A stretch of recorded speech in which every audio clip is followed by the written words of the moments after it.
an attack of any sort on this country is an attack on Canada as a member of the NATO alliance. What happens when one political mistake turns into a strategic triumph for another country?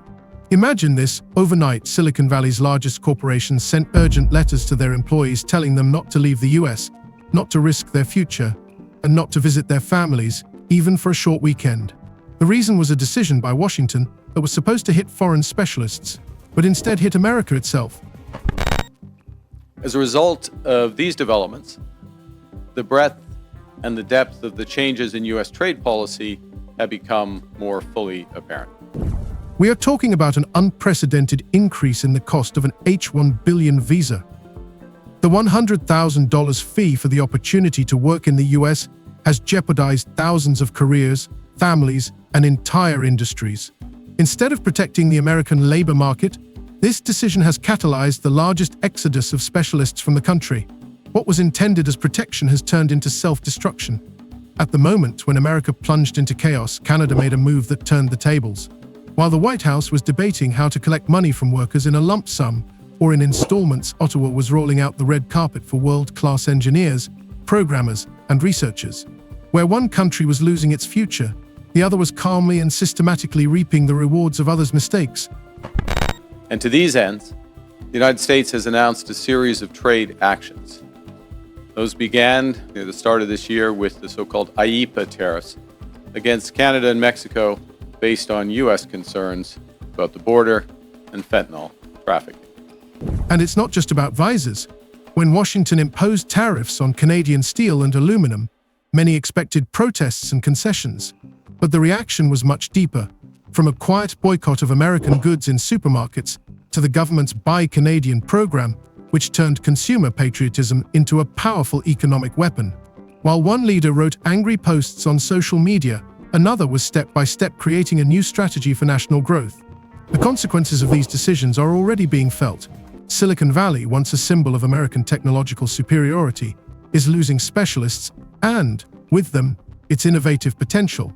Thousands of high-caliber engineers and researchers are leaving for Toronto, Vancouver, and Montreal. Every suitcase sent north is another loss for the US and another advantage for Canada. As in previous trade disputes, Canada has implemented a series of retaliatory tariffs. Their objectives have been to protect Canadian workers and businesses and to incentivize a negotiated settlement with the United States. Few other countries followed suit. This process has exposed a striking contrast between two approaches to leadership. One relies on impulsive decisions and flashy headlines. The other relies on calculation, preparation, and taking advantage of opportunities created by others' mistakes. While passions run high in Washington, Ottawa quietly strengthens its image as a stable and attractive place for business and talent. Today, the world is watching as the familiar balance of power crumbles. America, which has dictated the rules of the game for decades, has now fallen victim to its own protectionism. And Canada, a country that many have come to regard as nothing more than a quiet neighbor, has suddenly found itself at the center of a global economic chess game. And the main question now is this a random episode? Or are we witnessing the birth of a new model of global leadership? History will tell, but one thing is already clear. The economic war started in Washington has unexpectedly turned into a painful victory for Ottawa. When Donald Trump's new decree became known at the end of September, even experienced observers did not immediately believe in the reality of what was happening. The decision to introduce a mandatory fee of $100,000 for processing H-1 billion visa, so radical and ill-conceived that it resembled more of an emotional outburst than a calculated economic policy move. But the president's signature on the document put all doubts aside. That same night, major American corporations began to operate in conditions that resembled a state of emergency. Amazon, Google, Microsoft, and Meta sent urgent instructions to their employees: do not leave the country, return to the US immediately, and postpone all trips. Hundreds of employees who were abroad frantically changed their tickets and rushed to the nearest airport. Photos appeared on social media of families tearfully saying goodbye to relatives, realizing that a visit home could cost them their careers. Specifically, under the new U.S. approach, countries must now buy access to the world's largest economy through a combination of tariffs, investments, unilateral trade liberalization, and policy changes in their home markets. The American media compared it to a mass evacuation before an approaching hurricane. But unlike a natural disaster, this was a decision signed in the White House. The main paradox was that the blow fell not on the foreign competitors against whom the decree was directed, but on the US economy itself. According to analysts' estimates, the additional costs for Amazon alone could exceed $1 billion per year, and for the entire industry tens of billions. But it was not the financial factor that proved to be far more destructive, but the human factor. Specialists who had long been the backbone of Silicon Valley suddenly found themselves faced with a choice: pay exorbitant sums for the right to work in the country or look for an alternative outside its borders. And the alternative was found faster than Washington expected. Advertising campaigns appeared in professional chat rooms and even in the San Francisco subway, tired of uncertainty. Canada is waiting for you. During the first weekend after the policy was announced, more than 1,000 applications from highly skilled professionals were submitted to Canadian consulates. Entire threads appeared on forums for IT workers with titles like "Move to Toronto instead of the visa nightmare." At a time when America was trying to cope with the consequences of its own move, Canadian cities were feeling the first signs of a technology boom. Toronto reported a sharp increase in rental applications in areas where international corporations have offices. In Vancouver, several startups gained specialists in a single week that they could only have dreamed of before. Montreal universities noted unprecedented interest in joint programs with former Silicon Valley employees.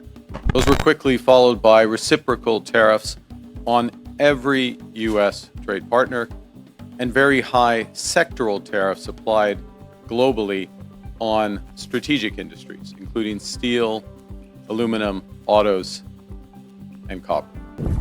But the chaos in the US was much deeper than official reports indicated. Several large banks panicked and suspended internal projects because a significant portion of their IT teams consisted of H-1 billion visa holders. One financial analyst admitted in an interview that the situation at the time resembled the 2008 crisis. Only the cause was not the economy, but the decision of one person. The Department of Commerce was unable to provide a clear answer to a basic question: how should the new fee be collected, in a lump sum or in installments?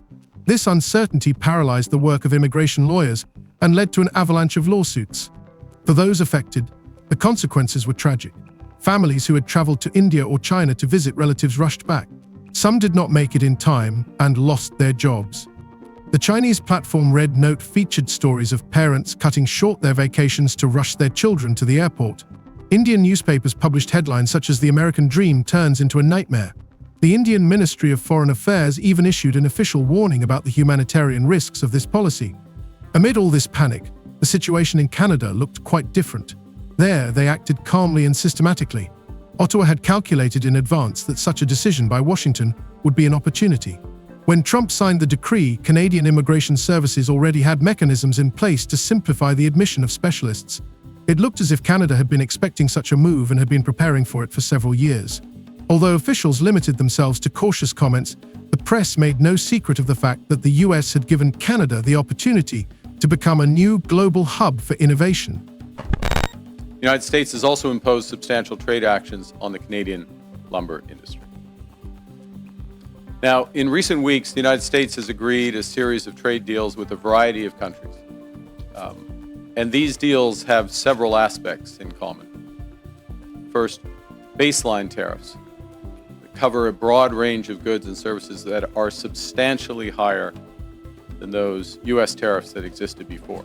In the first weeks after the scandal, Canada saw a surge of interest in local accelerators and venture capital funds. Investors who had recently viewed Silicon Valley as the only option began to look at Toronto and Vancouver. Analysts spoke of a paradigm shift in which stability and predictability were becoming more important than the familiar prestige of American brands. And while politicians in Washington tried to justify themselves, those in Ottawa smiled cautiously. Everything that was happening looked like a carefully planned chess game in which the opponent had cornered himself. Thus, the introduction of the visa fee became not just an internal crisis for the US, but a moment when a new player emerged on the world stage. While America demonstrated chaos and inconsistency, Canada showed a strategic readiness to use someone else's mistake to its advantage. And it was precisely this difference between panic and calculation between impulse and strategy. That became the starting point for further events that forever changed the map of global leadership. As the dust around the visa crisis began to settle, the world began to see more clearly the fundamental difference between the two approaches to power. On the one hand, there were emotional outbursts, sharp tweets, and decisions that looked like improvisation in the night. On the other, there was a restrained strategy based on calculation, long-term planning, and an understanding that the international economy is not like a boxing ring, but more like a chessboard. Donald Trump always bet on showmanship and instant results, hoping that tough measures would impress the electorate. But Mark Carney behaved differently. His steps were inconspicuous at the moment, but the consequences were felt for years. This new U.S. trade policy has several motivations: to raise tariff revenues, to protect strategic industries, to encourage foreign investment in the United States, and to change trade and non-trade policy in U.S. partners. The contrast in how the two leaders reacted to crisis situations was telling. Trump preferred to speak the language of threats and sanctions. He repeatedly stated that he could break his opponents by imposing tariffs or blocking access to markets. The problem was that this approach worked against less influential players, but was completely unsuitable in relations with partners and allies. Canada, which is closely linked to the US economically and culturally, was the target of these attacks. But instead of responding to aggression with aggression, Carney chose a strategy in which the key role was played not by loud words, but by the consistent organization of the economy. He understood that in the era of global supply chains, you cannot win if you start driving the best talent out of the country, while at the same time quarreling with your closest neighbors. The reaction to the tariffs imposed by the US on Canadian steel and aluminum exemplified this difference. In Washington, this was presented as a victory, as a tool of pressure. But a new mood emerged on the streets of Toronto and Montreal. Ordinary families, uninvolved in big politics, began to show unexpected solidarity. People began to consciously choose local products over American ones. Grocery chains recorded a drop in demand for US goods, from household chemicals to popular soft drinks. The Canadian press wrote about a quiet revolution in the shopping basket. In a positive and very important development earlier this month, just a few weeks ago, the United States reaffirmed a core commitment to our free trade agreement, CUSMA, by reinforcing that those Canadian exports to the United States that are compliant with that agreement, that are compliant with CUSMA, will not be subject to U.S.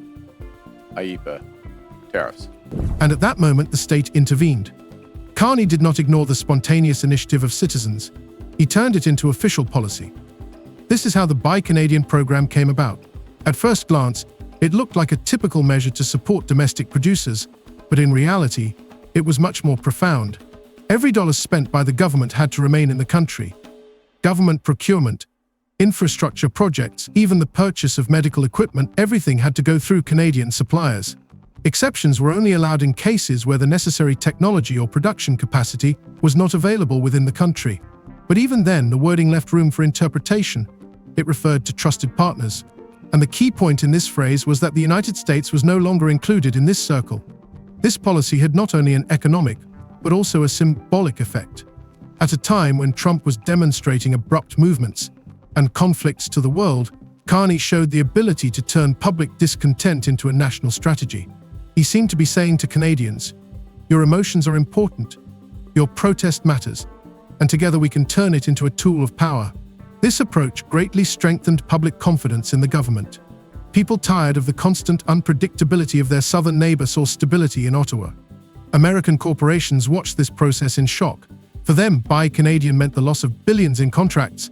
Manufacturers of automobiles, agricultural equipment, and building materials began to see a drop in orders. According to analysts' estimates, American companies lost hundreds of millions of dollars in the first few months alone. But it wasn't just about money. The main thing was that the Canadian market was gradually closing in on itself and its partners, forming an autonomous system. This came as an unexpected blow to Trump. He was used to seeing Canada as a junior partner, dependent on American decisions. But now the situation had changed. The Canadian economy was beginning to show signs of stability, while the American economy was showing signs of weakness. It was particularly symbolic that the new Canadian rules were announced on US soil, in New York, at the Council on Foreign Relations. It was there that Carney uttered the phrase that became a kind of manifesto: "We are moving from best efforts to clear obligations." To the American elite, this sounded like a challenge, a declaration that Canada no longer intended to submit to its neighbor's logic. In fact, the average U.S. tariff rate on the world has jumped from just over 2% at the end of last year to almost 16%, 8 times higher. 16% currently.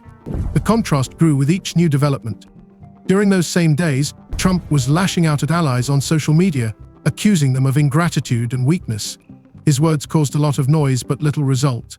Carney, on the other hand, spoke in terms of numbers and programs that were being implemented in practice. He did not make promises, he took action. And that is precisely why the world's reaction was so different. America looked like a country losing control, while Canada looked like a country taking control into its own hands. Some experts even began to call what was happening an economic counterattack. Trump hoped that tariffs would force Ottawa to make concessions, but instead they sparked internal mobilization, with every buyer and every company becoming part of a silent resistance. And this resistance proved to be much more effective than diplomatic notes or negotiations. Interestingly, this strategy also had a long-term effect. Canada's domestic market strengthened, and local manufacturers received new incentives for growth. Whereas many businesses had previously focused on exports to the US, they now began to invest more in their own capacities and seek alternative markets in Europe and Asia. What was intended in Washington as punishment turned out to be a factor in strengthening Canadian independence. Those trade deals with other countries also have limited or no relief from those sectoral tariffs in those strategic industries such as steel and autos. They include substantial commitments by the U.S. trade partners for investments in the United States and significant unilateral trade liberalization measures. Thus, the third and fourth points of the story come together in a single plot.